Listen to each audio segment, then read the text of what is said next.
আমরা হচ্ছে বিশিষ্ট আম ব্যবসায়ী। এই যে বাপু আম দেখতেছ না, এই আমের জাতের নাম হচ্ছে মনিরার মায়ের হাই প্রেসার। কি বলেন? আম নাকি সোনার বার? না মহাজন, ওইটা আহত আম ছিল। আহত আম? আহত আম আবার কি? আমি অপারেশন করলাম, অনেক চেষ্টা করছি, কিন্তু আমটারে বাঁচাইতে পারলাম না, তাই খায়া ফেলাইছি।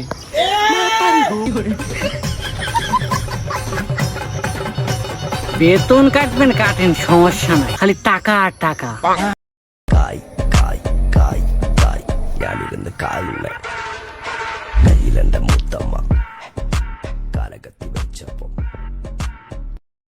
এই সুমন, শুনলাম এই বাগানের সব আম নাকি বিদেশি, কোয়ালিটিগুলো অনেক ভালো। হ ওস্তাদ, তাই তো মনে হচ্ছে। শুনলাম এই বাগানের আম খাইলে নাকি খিদা লাগে না। আমার মনটায় খুব আম খাইতে ইচ্ছা করছে। এই তোরে নিয়ে আর পারি না, যেখানে যা দেখিস তাই খাইতে ইচ্ছে করে না। তোমরা কারা অনুমতি ছাড়া আম বাগানে পাওয়ার তো? না, আমরা মূলত আম খাইতে আসি। এই, দেখো, আম খাইতে এসে মানে আমরা ভাই আসলে আম কিনতে আসছি। আমরা হচ্ছে বিশিষ্ট আম ব্যবসায়ী। আমরা এই বাগান থেকেই আম কিনতে আসলাম। ও, আমি তো কাউকে আম বিক্রি করার কথা বলি নাই। আর আমার জানা মতে আমি তো কোনো টিভিতে বিজ্ঞাপন দেই নাই। মুরব্বী, আমরা কোনো বিজ্ঞাপন দেখেও আসি নাই, কারো কোথাতেও আসি নাই। রাস্তাতে যাইতেছিলাম, দেখলাম আম বাগান, এজন্যই আসলাম। আর আম বাগানে আম থাকলে ব্যাপারে আসবে, এটাই স্বাভাবিক, ঠিক না মুরব্বী? ব্যাপারটা যদিও সন্দেহজনক, তোমরা যেহেতু আমের ব্যাপারী, ঠিক আছে নেও, কিন্তু বাপু আমার আমের দামটা একটু বেশি। ঠিক আছে, আসেন দেখান, আমরা ঠিক আছে, দেখি। তাহলে চলো। আসেন। এই যে বাপু আম দেখতেছ না, এই আমের জাতের নাম হচ্ছে মনিরার মায়ের হাই প্রেসার। কইলেন কি মিয়া, এই আমের জাতের নাম মনিরার মায়ের হাই প্রেসার? এটা আবার কেমন জাত? এই জাতের রহস্য কি?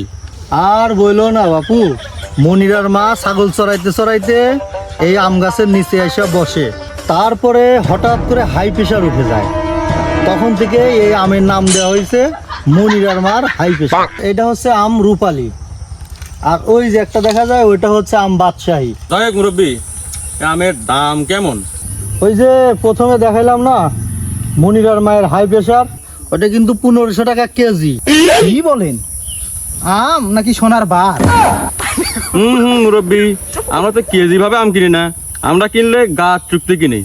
আমি আম গাছ চুক্তিভাবে তো বেশি না, আমার আম নিতে চাইলে কেজি ধরেই নিতে হবে। কিরে রাজ্জাক, এতক্ষণ তুই কইছিলি? তো আমার যা কাজ, ওই বাগান দেখা, আমি বাগান দেখাশোনা করতেছিলাম। তুই কি কাজ করতেছিস তা তো দেখতেই পাচ্ছি। তোর মুখে কি যেন একটা লেগেছিল। কই, আমার মুখে তো কিছু লাগে নাই। তুই কি আম পেরে খাইছিস? আম যদি পেরে খাইস তাহলে কিন্তু তোর বেতন কাটা যাবে। না মহাজন, ওইটা আহত আম ছিল। আহত আম? আহত আম আবার কি? আসলে আমরা ওই গাছ থেকে পড়ে আহত হয়ে গেছিল।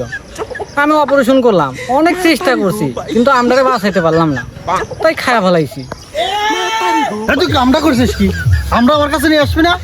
এ ভাই থামেন তো, যা হওয়ার হয়েছে, আমরা আমের দাম দরটা ঠিক করি।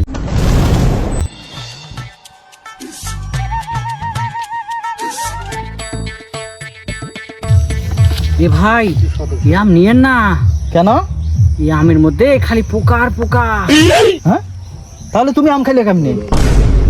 আরে বললাম না যে আমি আমের অপারেশন করছি, ওই অপারেশন করে যত পোকাগুলো আসছিল সব বাই করে ফালাই দিয়ে পরে আমটা খাইছি। উস্তাদ, এদিকে আসেন। উস্তাদ, আম তো ভালো না, আমে সমস্যা আছে। বলিস কি? কি সমস্যা? উস্তাদ, আমে তো শুধু পোকা আর পোকা। বলিস কি? এ ভাই, আপনার আমার আমে নিতাম না ভাই, আপনার আমে খালি পোকা আর পোকা। বুঝতে পারছি। হ্যাঁ রাজ্জাক, এদিকে আয়, শোন।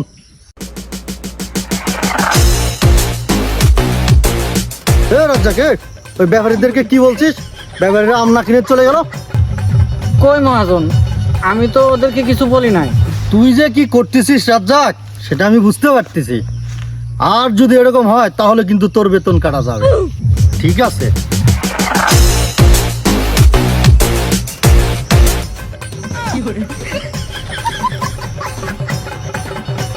বেতন কাটবেন কাটেন, সমস্যা নাই।